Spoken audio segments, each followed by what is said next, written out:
4 parler. Concernant le constatation de cambriolage, à l'intérieur et voler un petit peu de billets pour sortir du monde qui... S'il vous plaît, messieurs, dames. Elle a même essayé de ranimer son père par rapport aux amis qui lui disaient essayer, mais de toute façon elle dit j'ai essayé mais il était tout dur. Il y a eu l'intervention du médecin légiste, il y aura également autopsie. Cette semaine, elle aura lieu cette semaine? D'accord. Là, on va faire la vue générale du corps après autopsie et durant l'autopsie. Caractéristique du fusil à pompe. Le bruit. Il y a une trace. Qu'est-ce qu'on pense? Il n'y a pas grand-chose, mais il y a une trace. Découverte de cadavres, autopsie, empreintes digitales, recherche ADN. C'est le travail au quotidien de la police technique et scientifique. Lille, dans le nord de la France. Une intervention d'urgence dans un lycée de la ville est demandée.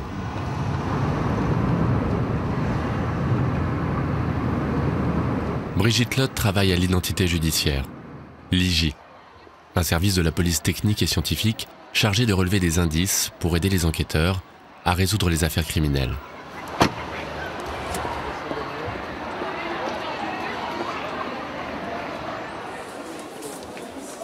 Bonjour monsieur. C'est celui qui a lutté contre le feu. Oh.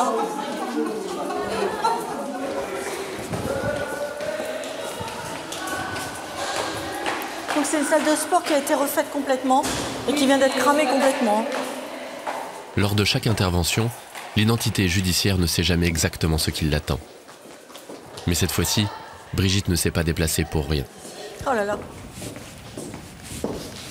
200 mètres carrés ravagés par les flammes. Pas de témoins et pour l'instant, pas d'explication. Brigitte retrouve l'officier de police judiciaire en charge de l'enquête. On n'a pas retrouvé de produits inflammables, mais j'ai fait l'essai. Il faut une source de chaleur, même un mégot. Ça cambrème, non, c'est sûr. Donc il faut soit une source de chaleur, soit un briquet où on reste je dirais 15 Il n'y a pas d'essence, il n'y a pas de bidon d'essence qui a été trouvé. Non, j'ai fait les deux vestiaires, vestiaire filles et vestiaire garçon, j'ai rien trouvé. Les alentours, j'ai rien trouvé. Les jeunes se réunissent quelques fois là-bas dans le coin, j'étais voir dans le plafond et tout ça, j'ai rien trouvé. Donc à mon avis, au partir du criminel, ce qu'il faudrait faire, c'est un prélèvement pour le LIPS. D'accord. L'affaire est énigmatique. La piste criminelle est privilégiée, mais le rôle de l'identité judiciaire n'est pas de mener l'enquête. Sa mission ? Aider les enquêteurs à relever les indices matériels et à identifier les auteurs.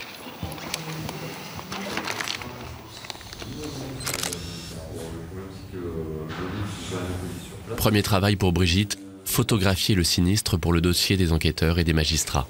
S'il vous plaît, messieurs, dames. Dans le jargon policier, cela s'appelle fixer la scène de crime. On prend les alentours et jusqu'au plus rapproché, c'est-à-dire un détail qui pourrait nous permettre de découvrir la raison de l'incendie. Et Brigitte ne va pas tarder à découvrir un détail qui attire son attention. C'est pas quelque chose qui pourrait venir de l'extérieur, regarde. On ne sait pas ce que c'est comme matière.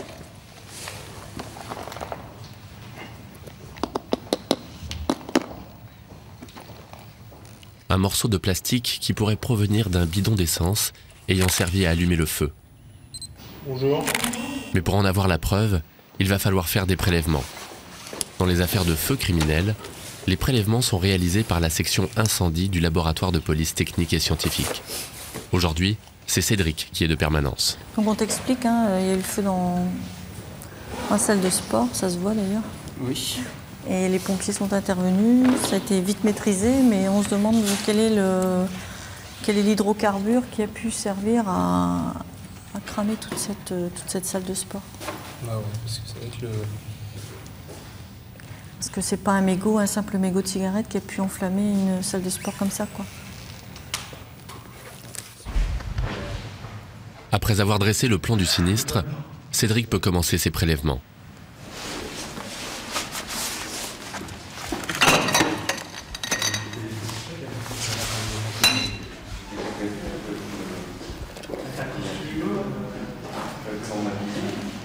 Le bout de plastique suspect est finalement écarté. Il s'agit en fait d'un morceau du plafonnier lumineux. Tu fais fais, puis je fais pour les 21. Ouais, je fais pour les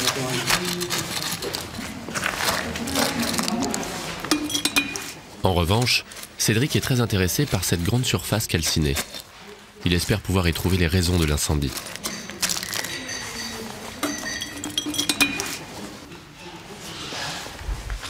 Là, on va regarder si on... sur ces morceaux qui ont cramé, on va voir si on retrouve des hydrocarbures, par exemple. Ce qui voudrait dire qu'on a mis le feu volontairement avec, par exemple, de l'essence ou un autre produit facilement inflammable.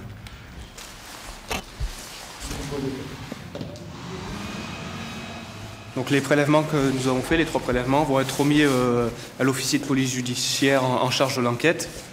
Et ensuite, ces prélèvements vont être placés sous scellé par l'officier de police judiciaire, puis nous serons retransmis au laboratoire pour analyse.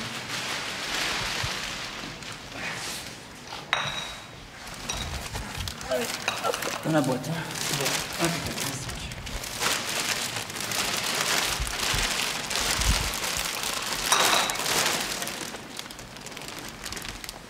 L'identité judiciaire n'a pas le droit de transporter des scellés. C'est l'officier de police judiciaire qui s'en charge.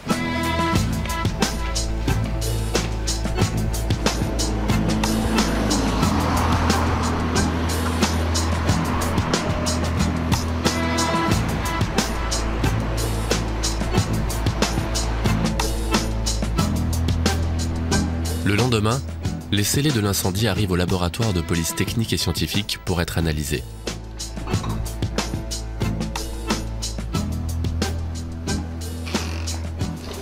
Là, nous venons de recevoir les scellés sur une affaire où nous avons fait les prélèvements. Donc nous pouvons voir qu'il y a 3 scellés constitués de 3 bocaux étanches. Première opération pour Cédric, sélectionner les morceaux qui seront expertisés.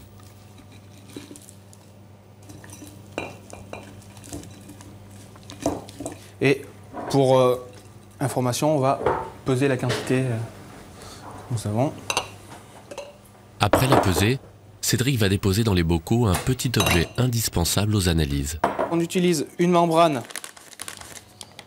constituée d'une partie métallique et en fait c'est une substance qui va absorber les vapeurs.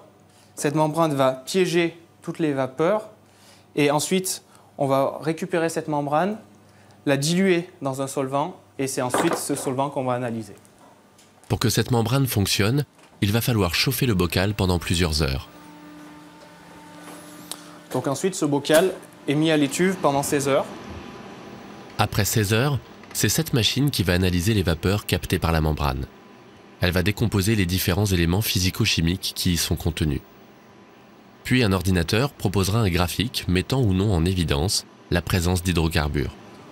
Sur une autre affaire, on a trouvé un chromatogramme qui a cette allure-là. Et en analysant les différents pics de ce chromatogramme, nous allons pouvoir savoir si on aura des pics qui sont susceptibles de correspondre à ceux de l'essence.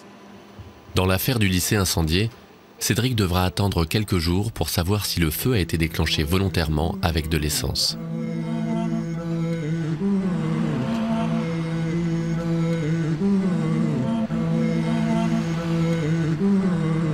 Direction interrégionale de la police judiciaire de Lille. C'est dans ces bâtiments que se trouvent les bureaux de l'identité judiciaire.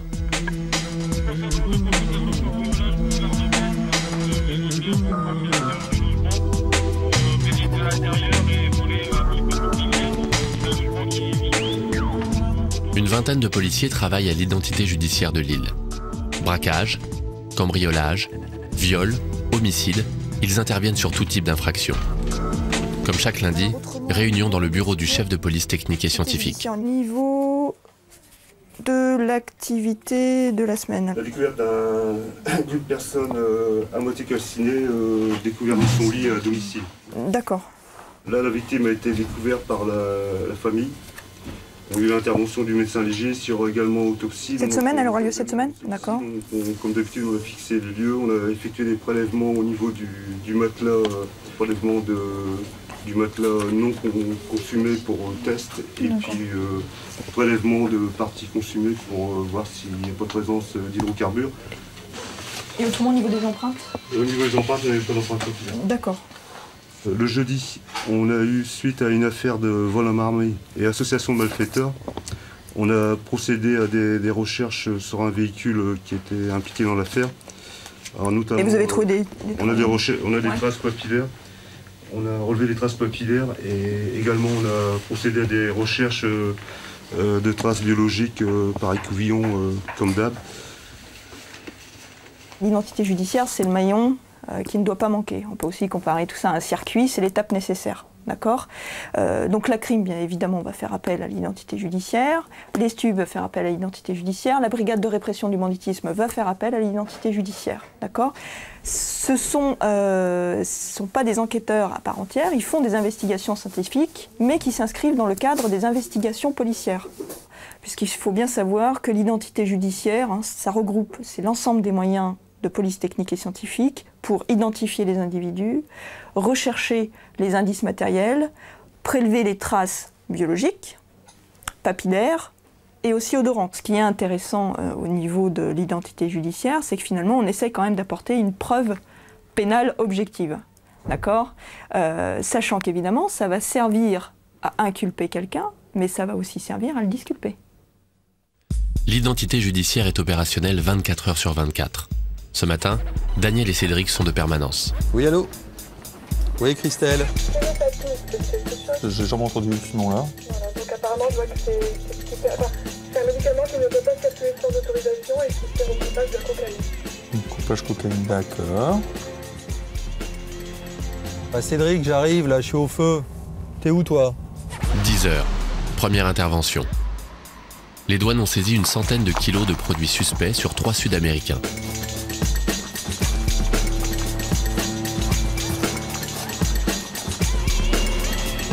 Dans les affaires de stupéfiants, l'identité judiciaire essaie de trouver des indices sur les paquets de drogue pour remonter la piste des trafiquants. Dans ces sacs plastiques, de quoi produire 1 tonne de cocaïne. Via Internet, on a cherché le produit, quoi. Ouais. On a eu la nomenclature et tout ça, donc c'est un produit qui se mélange avec la cocaïne et l'atropine pour pouvoir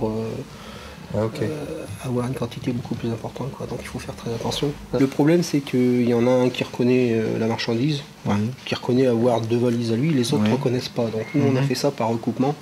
On a retrouvé une facture dans les documents, donc on les a un petit peu mis devant le fait accompli. Bon là, ça se dénoue tout doucement dans les interrogatoires, mais au début, on ne reconnaissait pas la paternité de la chose. Bon, bah ok. Bon, bah on vous laisse. Hein. Ok, bah merci. Si on a besoin d'un renseignement, de toute façon, on vient vous voir. Ok. Bah merci. Hein. Daniel et Cédric vont manipuler des produits très toxiques. Pour ne pas être contaminés et pour ne pas déposer leurs propres traces sur les paquets, ils s'habillent avec des combinaisons de protection.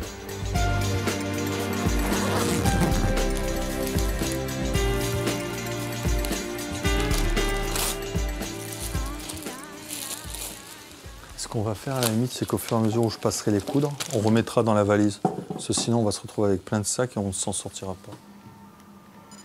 Chaque sachet de drogue est photographié jusqu'au moindre détail. Même le logo du sac plastique peut constituer un élément intéressant pour les enquêteurs. Bon, on va le faire la poudre magnétique. Bah, je vais commencer par celui-là. Non, tu fais de l'autre côté, tu fais après une recherche de traces, on fera simultanément. On va le chercher en vitesse. Tu sais? Les 3 porteurs de valises sont interrogés dans un autre bureau. Daniel et Cédric vont rechercher des empreintes pour essayer d'identifier d'autres trafiquants. Les sacs sont badigeonnés avec une poudre magnétique qui réagit à la sueur des empreintes digitales. Donc c'est un vrai travail de fourmi, c'est un jeu de patience, enfin un jeu si on peut appeler ça un jeu, bien sûr. Puisque bon, il faut vraiment aller tout doucement et vraiment tout observer minutieusement. On n'a pas le droit de laisser passer quoi que ce soit. On ne peut pas se permettre de laisser passer quoi que ce soit. Un véritable travail d'orfèvre. Mais après quelques heures, la patience des policiers va payer. Ouais, il y a une trace là. Qu'est-ce que t'en penses, Hôtel? Il n'y a pas grand chose, mais il y a une trace. Au moins, ça marche un peu. On sait que ça marche déjà, c'est déjà ça. Ouais. Mais t'as pas grand chose hein, là. Non. Attends. Et une ici aussi. Hein. Bah, je vais mettre de l'autre côté peut-être.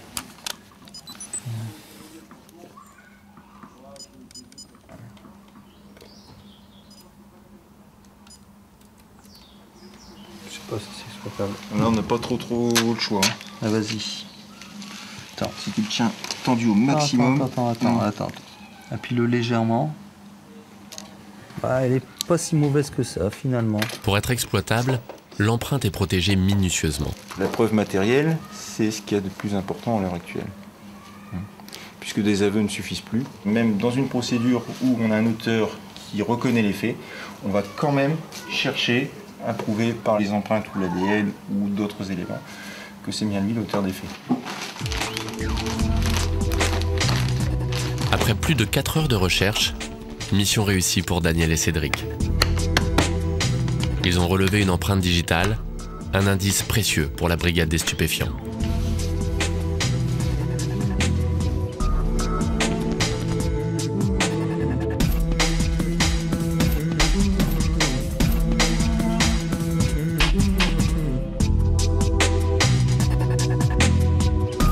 Le lendemain, retour à la PJ.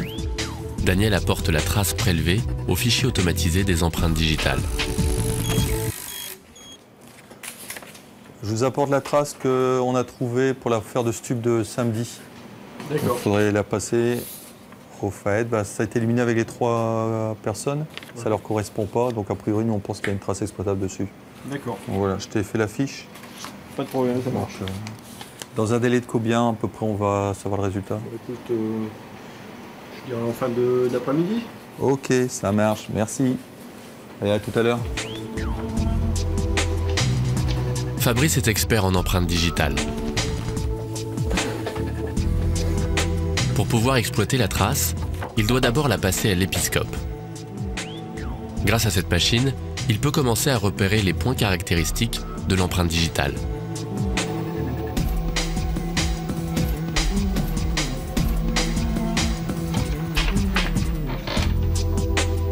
Ensuite, direction l'informatique. L'empreinte est scannée et l'ordinateur va la comparer avec les 2 millions de traces répertoriées dans le fichier. Chaque trace a été saisie, on va l'envoyer en recherche dans la base de données et le système va nous proposer en retour 25 candidats potentiels par trace insérés en recherche. Ces 25 traces, ce sera à Fabrice de les comparer. Et avec un peu de chance, le nom d'un trafiquant sortira.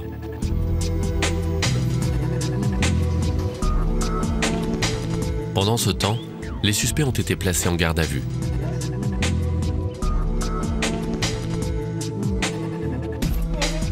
À chaque interpellation, l'identité judiciaire doit ficher les individus. Une procédure élaborée il y a plus de 100 ans par Alphonse Bertillon, l'un des pères de la police scientifique. Sur chaque fiche, l'IJ appose les empreintes digitales des 10 doigts de la main. Puis, elle réalise la fameuse photo de face et de profil.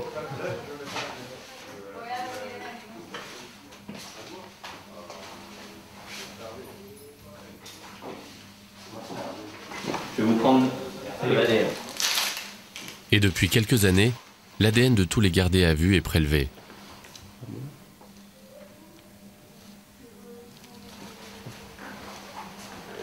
Donc là, j'ai prélevé de la salive dans la bouche de l'individu afin d'extraire son ADN.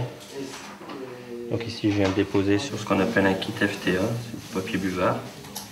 On va le laisser sécher durant quelques minutes ensuite et qui sera placé sous scellé puis envoyé au laboratoire de police pour établir le profil génétique de l'individu. Ce profil sera ajouté au fichier national des empreintes génétiques qui compte déjà plus de 100 000 profils.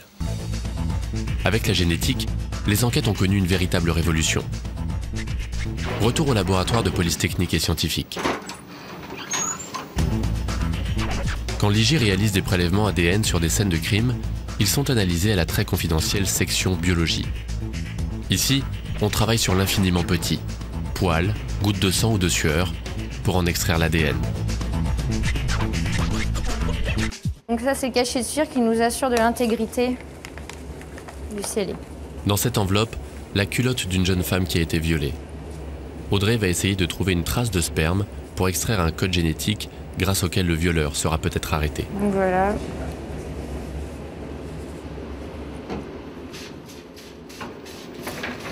S'il y a présence de sperme, on aura l'apparition d'une coloration violette.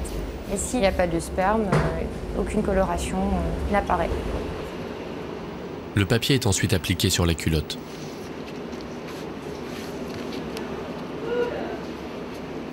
Audrey en dessine le contour. Si le papier réagit, elle pourra ainsi localiser précisément les traces de sperme.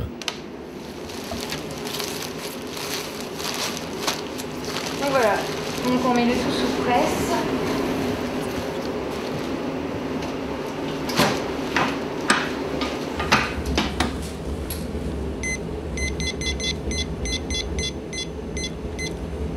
Voilà, c'est parti pour 10 minutes de presse. Donc là, attention. Le produit réactif est maintenant pulvérisé. Si le papier a été en contact avec du sperme, des taches violettes doivent apparaître.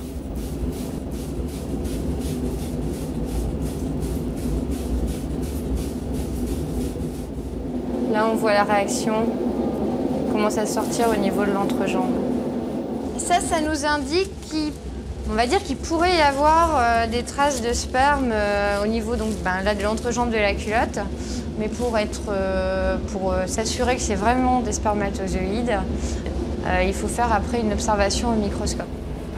Donc voilà, donc on voit ici les traces qui sont apparues, ici un peu plus haut. Grâce à ce calque, Audrey peut maintenant localiser les traces de sperme sur la culotte. Mais rien n'est encore gagné. Pour obtenir de l'ADN, il faut trouver des spermatozoïdes. En général, dans le spermatozoïde, il y a énormément de cellules, donc un tout petit peu suffit pour obtenir un profil. On travaille avec des quantités qui sont vraiment très infimes. Après avoir découpé les parties de la culotte analysable, direction le microscope.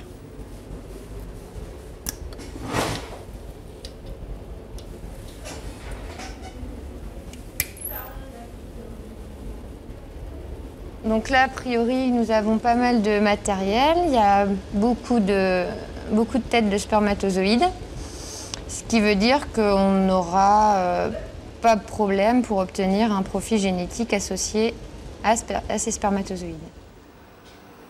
C'est une bonne nouvelle pour l'enquête. Mais pour obtenir un résultat, Audrey va devoir isoler les cellules contenant de l'ADN. Une manipulation délicate. Ensuite, ce sont de puissants ordinateurs qui vont extraire le profil génétique correspondant à la trace de sperme. Et voilà, nous obtenons le profil génétique qui est associé à la trace prélevée donc, sur la culotte, ce que nous avons fait au préalable.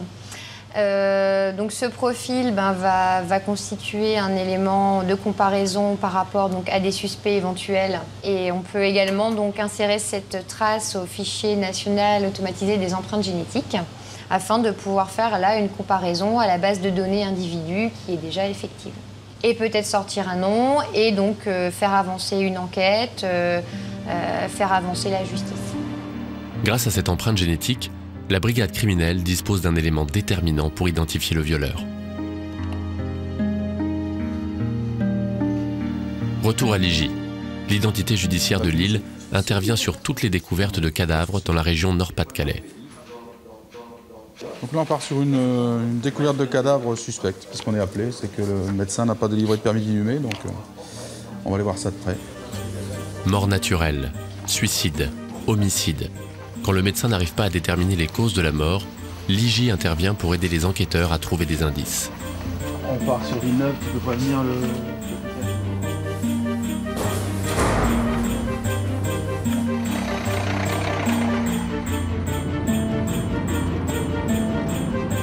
Avec 10 ans passés à Ligy, Hervé est intervenu sur des centaines de scènes de crime.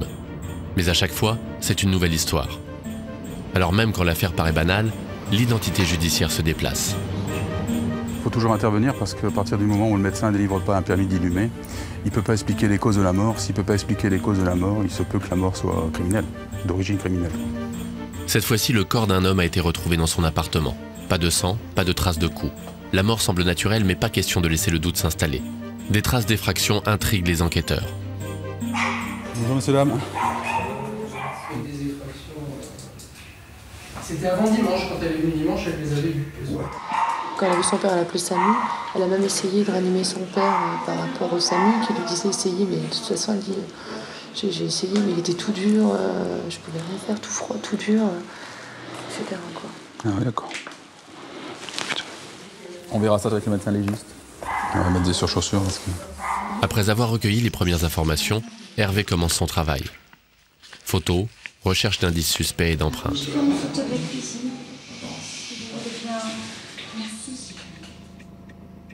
2 heures plus tard, les enquêteurs y voient un peu plus clair. Bon, bah, c'est une découverte de cadavre classique, au départ relativement suspect parce que le gars est découvert chez lui par sa fille, mais il y a une trace d'effraction sur la porte, des traces de pesée de tournevis. C'est quelqu'un qui avait touché une forte somme d'argent puisqu'il venait d'être licencié. Donc on avait pensé éventuellement à un homicide ou une extorsion de fonds, des coups ayant entraîné la mort. On est arrivé, on a fixé les lieux tout de suite, donc on a pris des clichés, on a pris pas mal de clichés de l'effraction sur la porte, au cas où. Et puis des clichés de l'examen de corps, au cours de l'examen de corps, le médecin légiste qui manipule la victime. Ensuite, en fonction de ses conclusions, on mène plus loin nos investigations, on s'arrête là. Dans l'état immédiat des choses, je pense qu'il n'y a pas d'investigation complémentaire à mener. Alors, si à l'autopsie on découvrait une cause externe à la mort, on pourrait toujours venir affiner nos constatations. Mais là, dans l'immédiat, 9 chances sur 10 pour que ce soit une mort naturelle.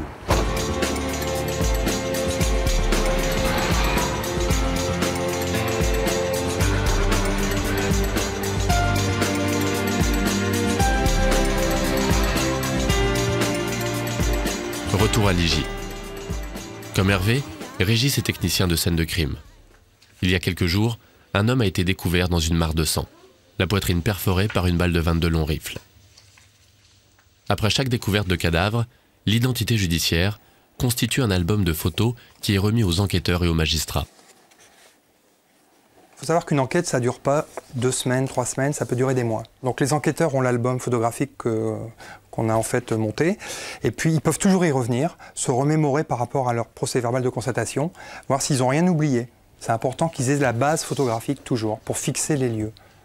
Un élément qu'on aurait pu oublier à l'époque, si vous voulez, qu'on a trouvé anodin sur une photo, vous voyez. Et puis là, on se dit, mince, c'est vrai que finalement, on n'y a pas pensé, on va peut-être repartir là-dessus. Si au cours des auditions, on n'a rien, ben, en fait, ce qui va se passer, c'est qu'on va repartir peut-être sur autre chose que nous, on aura. Mais ça, c'est les groupes d'enquête qui s'en occupent. Et dans cette affaire, 2 photos de l'identité judiciaire ont retenu l'attention des enquêteurs. 2 petits détails anodins qui pourraient démonter l'hypothèse du suicide au profit d'un scénario d'homicide. Ici, j'ai une photo du pouce de la victime. Et on a une légère griffure au niveau de l'ongle. Ça peut être, si c'est quelqu'un qui va un peu bricoler, il a pu se faire ça lui-même, ou alors ça peut être une trace de lutte. Vous voyez, ça peut être éventuellement. Donc là, on ne peut pas se permettre de la zapper. On va la photographier, on ne va peut-être pas y revenir, mais ça peut être un élément déterminant si on part sur autre chose. La dernière photo, c'est la photo de la victime, où en fait on peut voir une dent cassée, une incisive, sur la mâchoire supérieure, qui est probablement due, dans ce cas précis, à une chute, mais là aussi on ne peut pas se permettre de ne pas faire la photo. Ça pourrait dire qu'il y a peut-être eu violence avec quelqu'un d'autre, éventuellement, voilà. Donc on peut partir sur autre chose. Donc c'est pour ça que c'est important toujours de faire des photos très rapprochées et très précises. Toujours, toujours, toujours. Toutes les photos ont leur importance, si vous voulez. Mais ça permet de, notamment pour le médecin légiste, et les conclusions qu'il peut apporter par la suite, ça permet d'étayer encore plus comment ça a pu se passer. Dans cette affaire, l'autopsie et l'enquête ont finalement permis de valider la thèse du suicide. Homicide, viol, suicide, les policiers de l'identité judiciaire côtoient la mort au quotidien. Mais pour Hervé comme pour les autres, difficile de rester insensible devant tant de drames. À chaud, on fait le travail, on est uniquement attiré et intéressé par le déroulement de l'enquête et les éléments qu'on pourra apporter. C'est plutôt après, dans les jours et les semaines qui suivent, que c'est plus difficile à gérer. Alors l'avantage, c'est vrai que quand on fait partie d'une équipe, on en parle entre nous. Ça aide quand même, mais c'est pas simple à évacuer. Je crois qu'il n'y a que le temps qui permet d'accepter de telles horreurs, en sachant qu'on les efface jamais tout à fait, quoi. Ça c'est clair. Ça on n'est pas prêt et pareil, on ne le sera jamais, et tant mieux. Je crois que quelqu'un qui commencerait à ne pas réagir et à ne pas se sentir touché par ce genre d'événement, il vaudrait mieux qu'il arrête son métier tout de suite, quoi. Il vaut mieux ne pas être trop blindé, je crois. De temps en temps, ici, on revient, on fait un débriefing en se parlant, tiens, qu'est-ce que tu as eu comme affaire, c'est ça, et puis en même temps, on se rend compte que ça fait du bien. Ça fait du bien, on évacue bien. Parce que si on garde en soi, c'est là que l'on peut... Je pense qu'à un moment donné, ça sort et c'est là que l'on craque, quoi. Il faut, même sur des affaires bien sordides, pouvoir évacuer. C'est pour ça qu'il y a des moments, les gens, ils auront besoin de boire un bon coup, ou se laisser aller, parce que sinon, la soupape de sécurité, ça va pas aller, quoi. Il faut pouvoir parler. À partir du moment où on parle, psychologiquement, je pense que c'est un élément important. On arrive à s'en sortir de cette affaire tout doucement, à enlever le côté sordide, à se dire, c'est arrivé, c'est vrai que c'est dommage, mais qu'est-ce qu'on peut y faire, nous? On n'est pas Dieu le Père.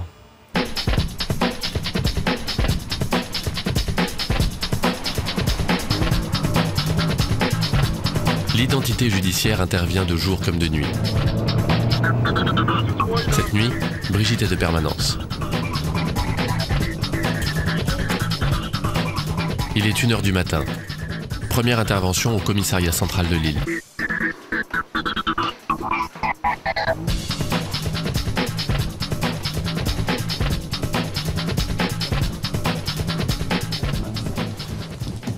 Bonsoir, Claude Brigitte, les JPJ. Donc, je voudrais savoir ce qui est arrivé. Oui, c'est une personne suite à un différend familial qui a fait usage d'une arme à feu. D'accord. D'accord. Un coup de feu tiré, rechargement impossible, coup de feu dévié. D'accord. Donc, il faudrait faire des prélèvements de... Résidu de tir, recharge de poudre. D'accord. On va se rendre auprès de la dame. Tu vas faire monter la dame. D'accord. La jeune femme a essayé d'abattre son époux avec une carabine. Je vais la photographier déjà et puis on fera des prélèvements de résidus de tir ensuite. Le mari est indemne. La jeune femme a avoué les faits. Mais les enquêteurs ont besoin d'une preuve matérielle. Brigitte va tenter de détecter des résidus de poudre sur les mains de l'auteur. Vous allez remonter vos manches ?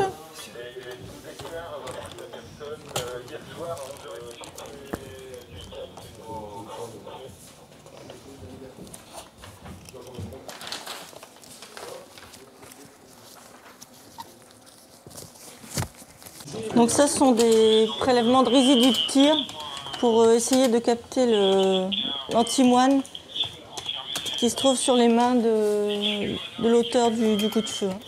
L'antimoine, c'est ce qui se trouve dans les cartouches.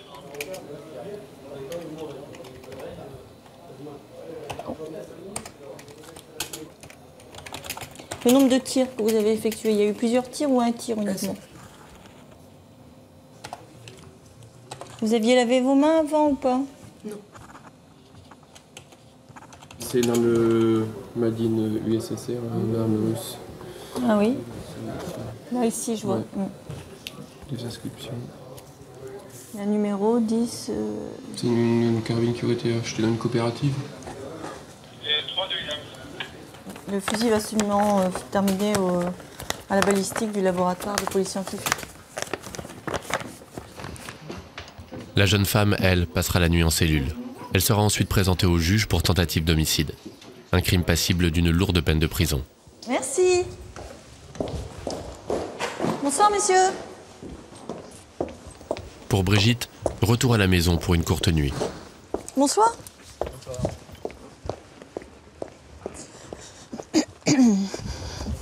Pas trop dur d'intervenir comme ça la nuit Non, c'est l'habitude. On a l'habitude. On sait que durant une semaine, on peut rien prévoir. On sait qu'on sera dérangé jour, nuit, donc on s'y habitue. Qu'est-ce que vous étiez en train de faire quand on vous a appelé là? Je dormais.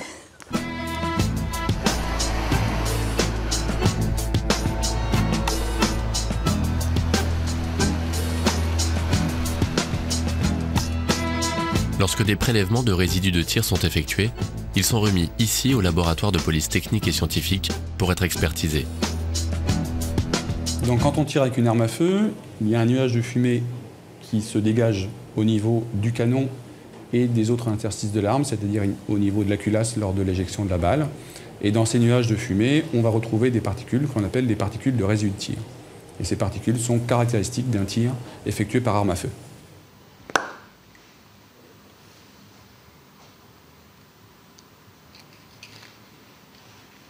Mais pour détecter des traces de poudre sur les tamponnoirs, il faut d'abord les métalliser dans cet appareil pour les rendre conducteurs à l'électricité.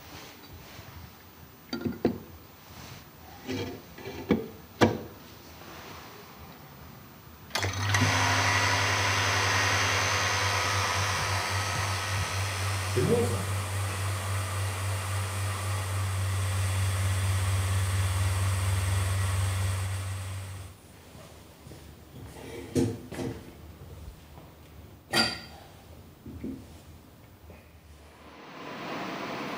Grâce à cette manipulation, ils pourront être analysés dans un microscope électronique. C'est lui qui détectera la présence de résidus de tir. Donc là, on dépose les deux tamponnoirs, on va fermer la porte et on va mettre en route, on va mettre sous vide. Et donc l'analyse va se faire avec un vide très poussé. On va balayer la surface de l'échantillon et coupler un détecteur de rayons X. C'est grâce à ce détecteur qu'on va pouvoir voir la différence de composition des différents éléments qui seront présents dans les particules. Une analyse automatique sera lancée.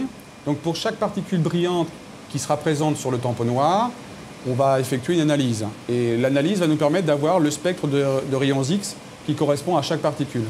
Donc ici, on voit, nous avons la forme de la particule et ses dimensions, sa situation géographique sur le tamponnoir et le spectre correspondant, c'est-à-dire avec des particules de plomb, d'antimoine et de barium qui sont caractéristiques de résidus de tir. Les balles et les armes à feu retrouvées sur les scènes de crime sont analysées 3 étages plus bas. Thierry Delefy est le chef de la section balistique du laboratoire de police technique et scientifique. Un étui a été retrouvé sur un braquage, une arme a été retrouvée sur un individu. On nous demande de faire la corrélation entre les deux. Donc on examine l'arme en premier lieu. Règle de sécurité, l'arme est vide. Elle est vide. Pour savoir si cette arme a bien servi dans le braquage, Thierry va devoir effectuer un essai dans un puits de tir.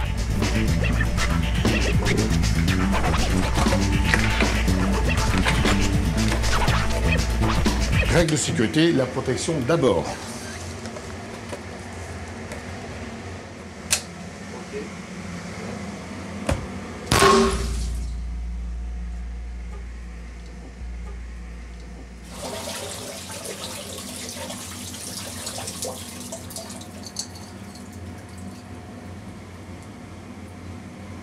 Deux projectiles et j'ai récupéré 2 étuis.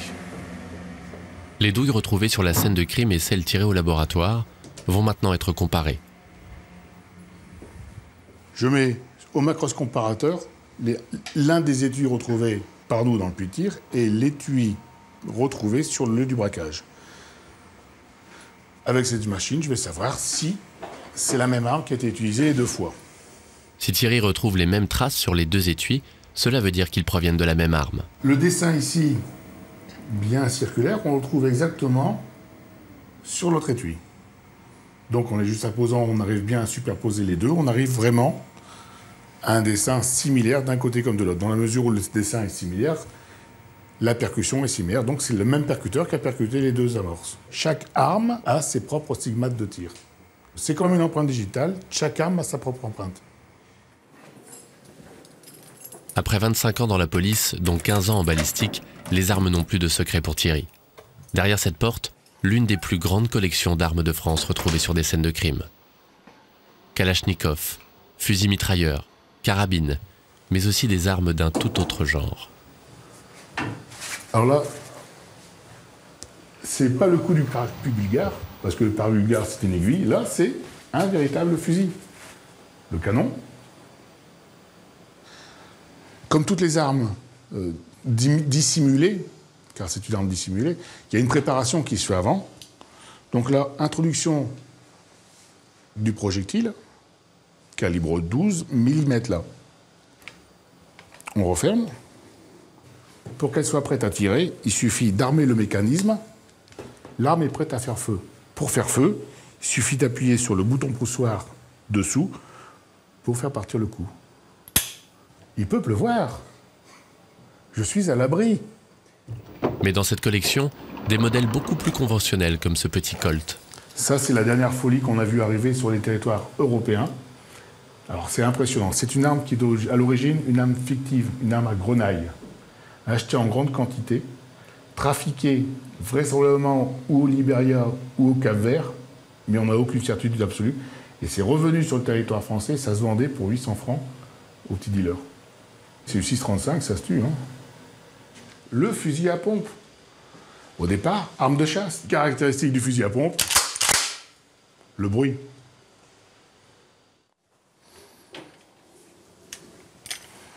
La Winchester. On a beaucoup de bisons en France. Au départ, servait à tuer le bison. Bon, elle a tué peut-être plus d'Indiens que de bisons, mais en principe, c'était pour tuer le bison. Vous êtes cynique, là. Un peu, ouais. Bah, obligé. Pourquoi? Si tu avais vu autant de morts que j'en ai vu, tu serais peut-être un peu cynique.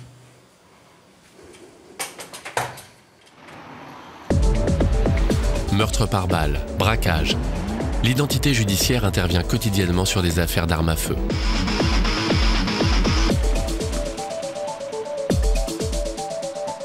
« 7 h du matin, un vol à main armé vient de se produire dans un supermarché. Cédric a été appelé d'urgence pour trouver des indices. Bon, on a un signalement assez vague, 1m90, il portait des gants. Ouais. Il portait des gants. A priori, c'est pas lui qui a touché le coffre puisque c'est elle qui l'a ouvert. Lui, il a demandé de prendre l'argent dans le coffre, c'est elle qui l'a mis dans un sac. Donc lui, il donne le sac, mais etc. Il n'y a pas de vidéo. Ici, en fait, il connaissait les lieux, donc il est arrivé directement. Sans la moindre hésitation, il est arrivé jusqu'ici. Donc là, la porte est enfermée, on s'est ouvert à l'ouvrir immédiatement. Ouais. Il cherche la clé du coffre qui est dans le tiroir, donc comme ça va pas assez vite, il fout tout en l'air. Et en fait, ils arrivent là, c'est la dame couvre le coffre. Ils ont les 3 fonds de caisse qui sont là, en fait, dans lesquels elle récupère les billets. Au moment où elle commence à lui mettre les pièces, il dit c'est trop lourd, etc. Et à ce moment-là, il s'en va. En fait, dans les 3 fonds de caisse, il y a uniquement ce qui permet de remettre en route le magasin. La recette du samedi, elle est dans le Valois et ça s'ouvre pas. Pas d'accès au coffre, mais quand même plusieurs milliers d'euros dérobés. Pour chaque braquage, l'IJ doit refaire en photo le cheminement des braqueurs de l'extérieur jusqu'à la salle du coffre.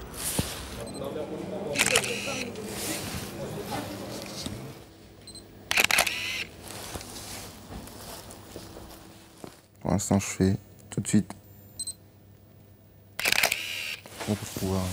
L'IJ doit aussi trouver des indices pour identifier l'auteur et sortir un portrait robot. Cédric va recueillir le témoignage d'une employée. Alors donc vous voyez que ses yeux. Oui, je voyais que ses yeux. Il avait quelque chose devant la bouche. Voilà. Donc la clé, on la met là, la clé du coffre. Donc il me demande de retourner le truc. J'ai pas réussi à le retourner, donc j'ai tout balancé pour dire que la clé elle sort. Quoi. Donc après, quand je lui ai dit qu'il y avait 2-3 personnes qui allaient arriver dans la foulée, là, prise de panique. Et c'est de là qu'il m'a dit c'est bon, je me casse. Vous êtes resté ici quand il est parti? Il m'a mis un coup, donc. Vous avez mis, d'accord. En photo, j'ai refait tout le cheminement. Ouais. Jusqu'au coffre. Donc, elle me confirme que lui n'a rien touché. D'accord, ouais. De toute façon, il était ganté. Il était ganté, mais il n'a rien touché en plus. Puisque on croyait au départ, les collègues me disaient qu'il avait vidé le tiroir qui est là au bord. En fait, c'est elle. Je lui ai demandé et elle a dit non, c'est moi qui l'ai vidé. Le mec a dit c'est toi qui fais tout.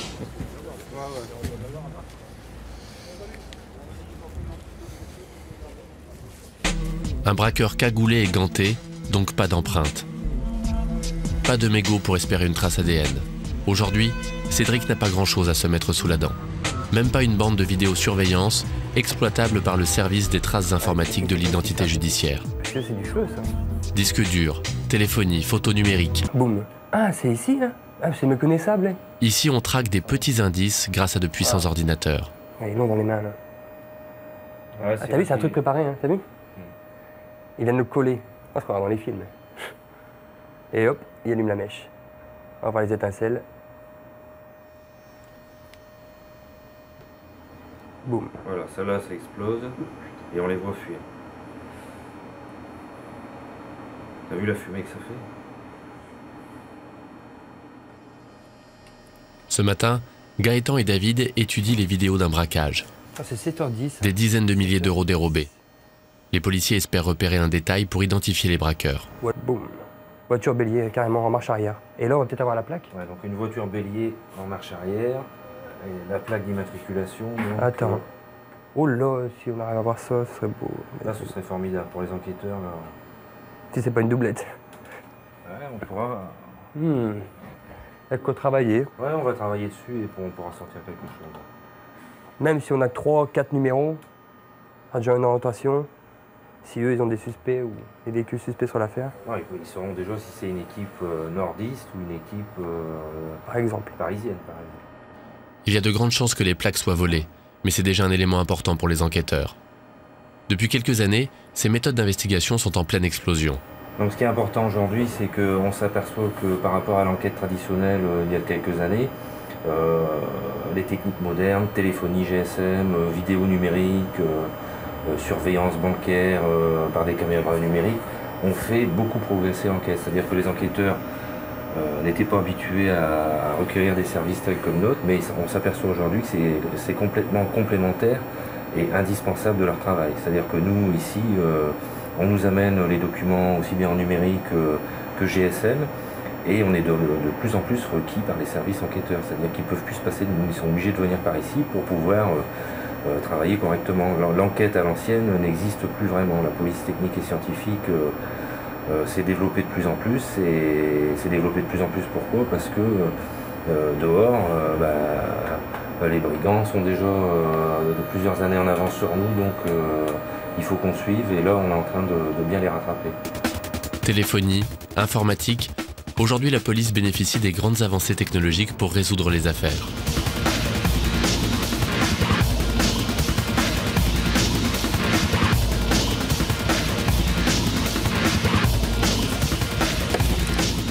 Institut médico-légal de Lille. Brigitte y est attendue par une équipe de légistes.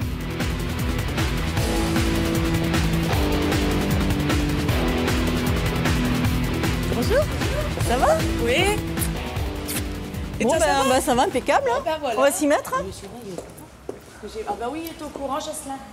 Après chaque découverte suspecte de cadavre, une autopsie est pratiquée pour déterminer les causes de la mort. Lors de cette étape de l'enquête, l'identité judiciaire doit être présente pour réaliser des photos.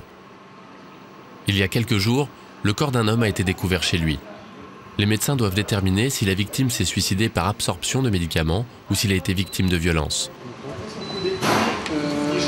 On prendrait du Valium et du matin même, il aurait pris un cocktail, il aurait sniffé du Subutex avec des cachets jaunes, sans précision. Et il aurait peut-être repris des choses dans la journée, mais sans précision non plus. C'est une supposition. Ouais, c'est des suppositions. Comme pour une scène de crime, les enquêteurs et les magistrats sont intéressés par des photos générales du corps, mais aussi par de petits détails. On va faire la vue générale du corps et les différentes parties du corps après autopsie et durant l'autopsie. Il n'y a pas de lésion. D'accord.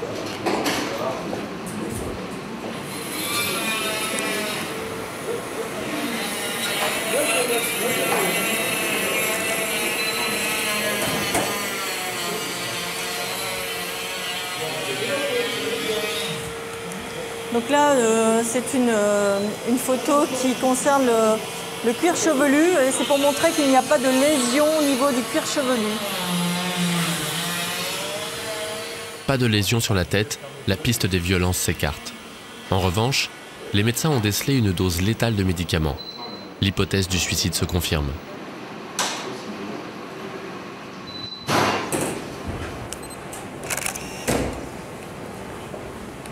Donc là, c'est une photo qui est faite du cervelet pour montrer le taux de toxicologie de l'individu.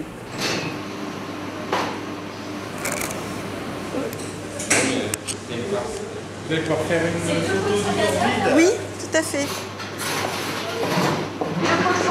Oui, tout à fait. Cardiaque, sans cardiaque. Et ceux-là, ils sont lavés et essuyés. Parce que ceux-là, ils sont pas essuyés. Pour les essuyer, c'est là.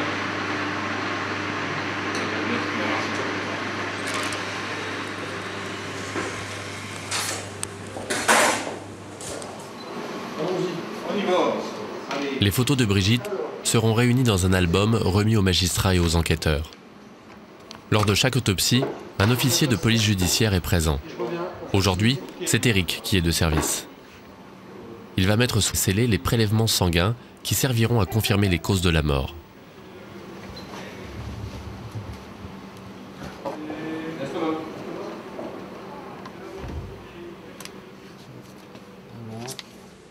Bon courage. Au revoir. Docteur, bonne soirée. Chaque autopsie est un moment difficile, mais Brigitte sait que c'est un passage incontournable à la manifestation de la vérité. J'ai l'impression d'apporter quand même quelque chose, puisque je me dis qu'il faut absolument retrouver les causes de la mort. C'est là que la vérité est mise à nu. Hein. En fait, ce sont des images fortes et on a du mal à les sortir de la tête. On n'est jamais blindé. On n'est pas blindé. Disons que ça laisse des bleus au cœur, quoi. C'est pas particulièrement agréable. Hein. Et je sais pas si un jour j'en paierai pas les conséquences. Si on est en IJ et qu'on supporte pas la mort et ce qui gravite autour, c'est pas la peine de faire ce métier. Il faut faire autre chose.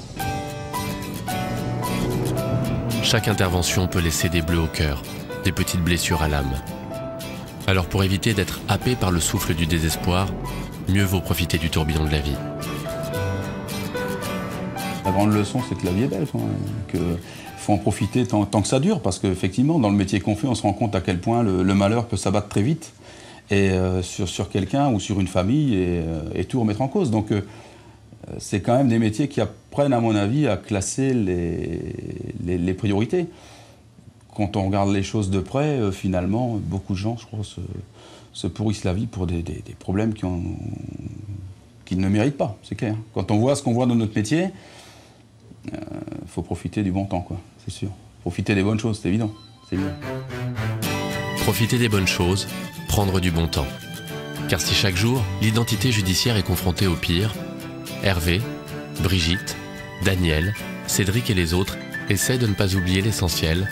La vie aussi peut être belle.